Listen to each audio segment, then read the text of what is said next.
होइन, दुई परिवारको मिलनको उत्सव मनाउँदैछौँ, जसले मुस्कान र श्रेयालाई यो संसार देखाउनुभयो, उहाँहरूलाई संस्कार र माया दिनुभयो। आज उहाँहरूको आशीर्वाद बिना यो रेड कार्पेट अधुरो हुन्छ। अब म जोरदार तालीका साथ यस रेड कार्पेटमा स्वागत गर्न चाहन्छु यो विवाहको प्रमुख स्तम्भ हाम्रो बेहुला र बेहुलीको आदरणीय परिवारहरूलाई। अब पालो आएको छ जसले हाम्रो बेहुला मुस्कानलाई जन्म दिनुभयो, संस्कार दिनुभयो र यो खुसीको बुवाहरू र आमाहरूलाई। मुस्कानको बुवा मनमोहन श्रेष्ठ र ओम नारायण श्रेष्ठ र आमाहरू पार्वती श्रेष्ठ र सत्यदेवी श्रेष्ठलाई।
खुशी र सम्मानको साथ रेड कार्पेटमा आमन्त्रण गर्न चाहन्छु मिसेस यमुना तजिया र मिस्टर विकेन्द्र तजियालाई र उहाँहरूको यो जोडीलाई पूर्णता दिन साथमा हुनुहुन्छ उहाँहरूको प्यारो छोरा विराज।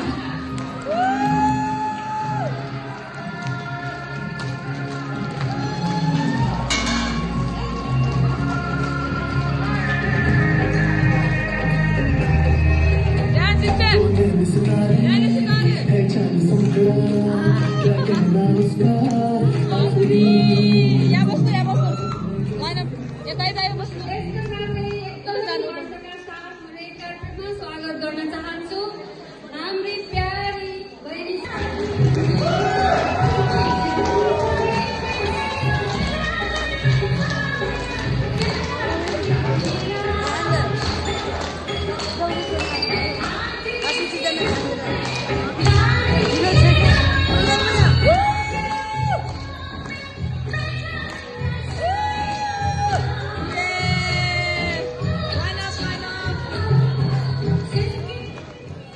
सदस्य एकै ठाउँ हुन्छन्, त्यहाँको खुसी शब्दमा बयान गर्न सकिँदैन। त्यसैले अबको क्रममा म रेड कार्पेटमा आमन्त्रण गर्न चाहन्छु हाम्री प्यारी चुना र उहाँहरूको साथमा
रेडी